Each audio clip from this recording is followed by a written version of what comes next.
I know I'm a month late. I'm sorry, but it's okay. We can be gay all year, just like we can be goth all year. So, hello everyone, how was your Pride Month? Throughout the month, I saw so many goth nights pop up at the usual haunts, as well as some queer bars, the goth clubs incorporating a lot of queer events, and just drag shows and all that, all the super fun stuff. And so for today's video, I thought that we could explore the goth and gay subcultures and the overlap between them and sort of go through some of the history. So hello, if you're interested in that, I'm Mika. Welcome to my channel where I talk about gothy things and just things I like. And I just want to give a quick shout out to everyone who has subscribed in my month-long absence. I really appreciate you guys. We're almost at 200 subscribers, which doesn't sound like a lot in terms of like the YouTube world, but it's a lot to me. And given this is just my silly little channel where I talk about things I like, I really appreciate all of you. So in today's video, we are going to be sourcing a few things. Number one is this book called Goth, the Undead Subculture by Lauren M.E. Goodlad and Michael Bibby. And this book was a super slug to get through. I don't personally recommend it unless you're very good at reading long philosophical paragraphs that are good at going into their own tangents. But I mean, I consider myself a competent reader, and it does have some good points. So if you're interested, this is a great book for exploring goth and gay and queer subcultures and the link between all of them. So yeah, let's get started. Goth has a very rich history dating back to the 1970s. As a descendant of punk, goth has always been left-leaning, as it carried with it some of punk's political views such as nonconformism and women's rights, and playing fast and loose with some societal ideas like cross-dressing. And as goth developed into its own subculture, most goths found themselves supporting other outsiders, which included marginalized groups like the LGBT community and other counterculture groups such as alternate religious views and alternate spiritual paths, which is how goth became integrated with the witch community or the occult community. But also they incorporated a lot of independent artists and publishers, which were the people who were creating all of this goth music and media, and those people also came from those sort of marginalized, misunderstood groups. The shunning of mainstream culture has always been a part of goth for many reasons, whether it was seeking privacy from the satanic panic throughout the 80s and 90s and preserving the subculture from those who would seek to harm it or harm others within the subculture. It also led the goth community to be more creative, doing a lot of DIY to differentiate themselves from the mainstream. However, this shunning of mainstream culture also bled into the perception that goths, especially male goths, are gay, and female goths are all bisexual. So this perception has continued even through the queer community, as we can kind of see from the clip that I'll put right here. There needs to be more gay goths. Are you kidding? Like in real life or on TV? In real life. Oh, mama. Almost every goth is gay. You think? Yeah, I know. How come they don't go to the clubs? They go to goth clubs. Oh. And guess what? Goth clubs there's a lot of bisexuality. Oh, so it's not even interesting. It's not interesting to be gay. Not interesting to be gay in goth. I just want to go to the Abbey and see a goth go-go dancer. You don't see goth gay men. No, because they're at the goth club. And I'm not gonna lie, I kind of agree. The rejection of heteronormative identity and the prevalence of androgyny within the goth scene inspires many goths to celebrate inclusiveness and a broad range of identities, including queer identities. So if you go to any goth event, especially a large one, like I went to Dark Force Fest in May, and you'll likely see a group of LGBTQ goths. However, I would also like to preface that stereotyping all goths as queer can be harmful. The goths amongst us know this, but if you are a non-goth watching this, do not assume that every goth you meet is queer. It's the same as assuming everyone you meet is straight, and it's awkward for everyone.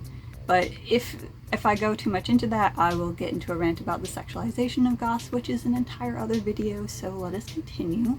But goth men were always sort of thought as queer thanks to a similar androgynous style within the goth scene, Androgyny allows men, straight or queer, to explore androgynous styles of dress and mannerisms, and while clothes do not necessarily have a gender, we see many cropped men's shirts in the 70s. People do usually associate certain styles to be more feminine and masculine leaning, and so it's not unusual for male goths to be dressed in crop tops and fishnets and don heavy makeup. Why do we crucify ourselves every day? Likewise, the hyper-masculine attitude is not one that I have personally seen encouraged within the goth community. Even when men are very straight, very strong, very masculine men, within the goth community, they also tend to lean towards being more emotionally open and more creative, which are traits kind of seen by the wider world as like gay, which is a little odd. But I do have a friend who has been goth since like the 90s, and people would often assume that he was gay because, you know, he had long hair, or he would paint his nails, or wear a little bit of makeup, or just, you know, being a good dancer. And then surprise, surprise, this man ended up being straight every single time. Wow.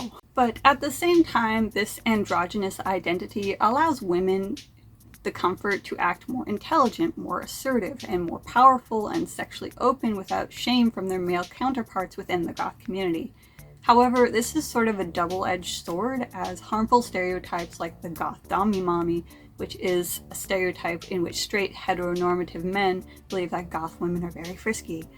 And this comes in part that these men don't really understand women, but especially goth women.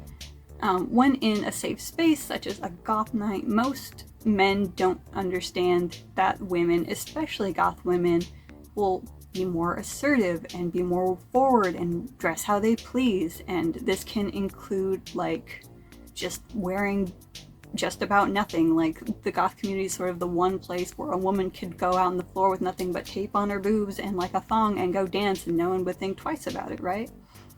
And so when you think of characters that are portrayed as like goth, like the vampire Carmilla, goth icon, she was very affectionate with women, she drank their blood, she preferred their blood, but she would also kill men. And likewise for the queer community, this openness allows them to enter the goth space and feel like they can be open and be themselves without judgment from their peers due to the normality of gender and sexual fluidity within the goth scene.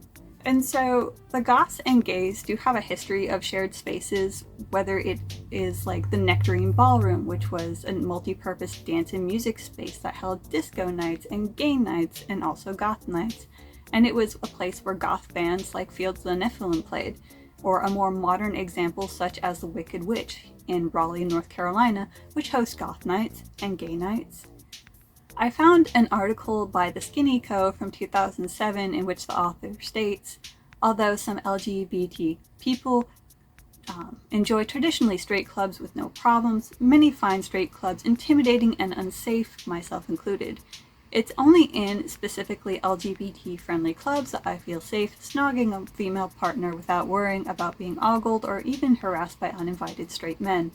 When I discovered the vastness of the Edinburgh goth scene, though, my world of clubbing expanded vastly. And the author continues, goths, in a general sense, are very accepting, especially of people who are already seen to be outside the mainstream. I'm pretty sure that most visiting queer folk would be made welcome in goth venues. And I have to say that it has been almost 20 years since the article, but I would generally agree. Goths and gays also share spaces in kink and burlesque events. There are many adverts from the 2000s and 2010s labeled as goth kink burlesque shows, or dark cabaret. And while some of these are the sexualization of the subculture, they can also be advertisements for after-hours parties which would take place after goth clubs. So if you know, you know. If you've been there, you've been there. There are dark cabaret artists as well, like Aurelio Voltaire and Rasputina. But one thing to note is that within the general sort of goth music community and goth community, dark cabaret is not necessarily a goth genre, but they do overlap in a lot of themes, and so many goths do enjoy dark cabaret. And so the goth subculture has a history of purchasing things like leather and fishnets and the big stompy boots from kink stores as a part of their sort of everyday goth fashion before it became more widely available and we got more goth brands. And so this would also include things like burlesque fashion, which, corsets and stockings and high heels. And goths would incorporate all of these into their wardrobe, and this sort of became referred to as sort of a cabaret goth. Furthermore, queer and kink have also always been interlinked. Kink culture is very prevalent in the LGBTQ subculture because the kinky LGBTQ folks were part of an underground culture going back to at least the 1950s. Kink communities were also involved within the first Pride parades and helped organize them, and so they've always been there. That's why you do see a lot of people, in leather at prides, and like leather boys are like their whole own thing, right? And so as you can imagine, between the overlap of that also, there's just a lot. The goths and the gays found each other there as well. But even more overlap occurred within the goth and gay media. So early goth bands like Bauhaus took great inspiration from bands of the 70s, but especially David Bowie and his sort of androgynous look. David Bowie was also an open bisexual and was widely praised by this in the queer community for his gender fluidity. And we can see even more of this in films like the Rocky Horror Picture Show. For anyone who doesn't know, it is a 1975 independent musical comedy horror, which sounds like a very fun combination of things. The story centers around a young engaged couple whose car breaks down in the middle of nowhere in the rain, and there's a castle where they go to search for help. The castle is occupied by strangers in elaborate costumes holding a party, and then they meet the head of the house, who is Dr. Frank Infurter, and apparently mad scientists and alien transvestite from the planet Transsexual in the galaxy of Transylvania, who creates a living muscle man named Rocky, right? And so this movie is widely considered a queer movie for its campy embrace of sexual fluidity and gender transgression, and for these exact reasons, it is popular amongst the goth community. Y'all gonna look me dead in the eyes and tell me that goths did not love the makeup. Men in corsets or people in lingerie for clothes became very commonplace at goth clubs. Even now, people will wear outfits made entirely of ripped tights and nothing else. And so back when this movie came out, it actually wasn't particularly well received by the general public, but the queer community lived for it. People would go into the movie and they would come out and then they go right back in. And I know this because my mom was there. She went with a gay friend of hers, and the gay friend went back in, and she had enough at one watch, but he went back in. But furthermore, The Hunger is another very gay goth movie. It's a 1983 erotic horror film starring Catherine Deneuve and David Bowie and Susan Sarandon. And the film is an adaptation of the 1981 novel by the same name by Whitley Strieber, and the plot concerns a love triangle between a doctor who specializes in sleep and aging research and a vampiric couple.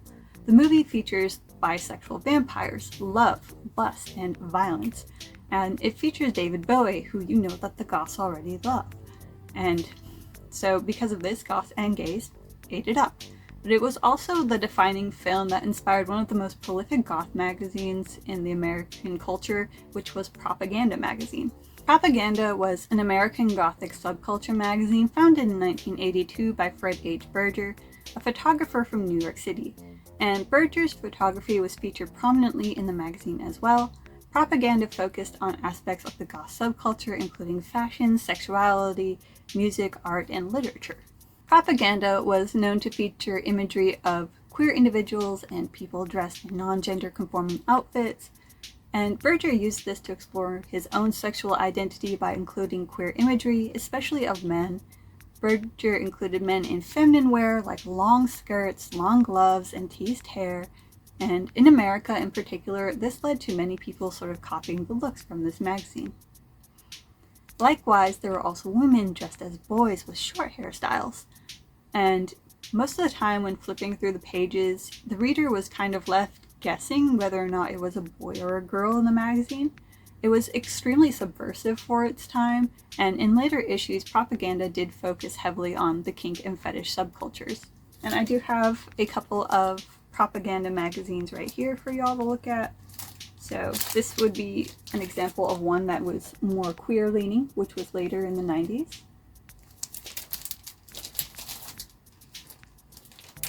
And this is an example of one which would include like an androgynous person, which was from the 80s. You see the back, men in ripped tights.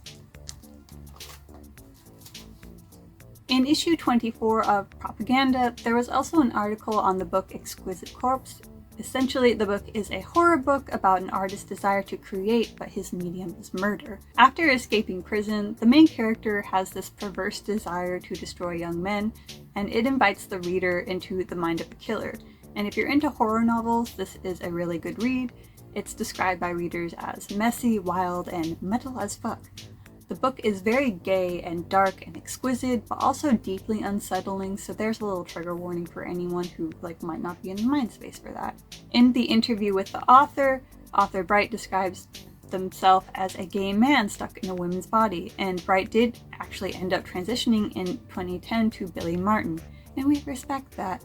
That being said, this novel is still under his dead name, which is why I refer to him as Bright. And so to wrap this up, I thought that we could go through some of our favorite gay goth artists, at least the ones that come to mind. So Johnny Slut from Specimen is gay, and Susie Sue of Susie and the Banshees has been famously bisexual for many years. Drab Majesty, which is an exploration of androgyny by Andrew Klinka with the character Deb Demure. The Mission, Wayne Hussey, is openly bisexual and has been for years. Nightmares in Wax, which is early Dead or Alive Pete Burns, who openly explored feminine presentation, and Wayne Hussey was also in that band.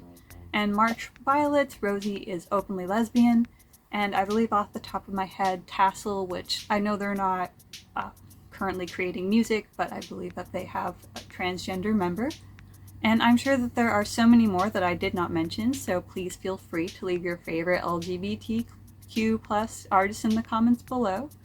And hopefully I will have more videos for you guys in the future. I'm so sorry it took me like a month to get anything out. I am working on a new space to record. Renovating is taking quite a bit of time, but hopefully I will have a much better backdrop than my dresser and my game cabinet and my guitar. So I hope you guys enjoyed the video. What did you guys think of this? Do you like the more sort of commentary style videos? If you do, I can work on a few more. I have some ideas. But, I mean, that's what the comments are for. So if you'll leave a comment, let me know. I hope that you all have a nice day.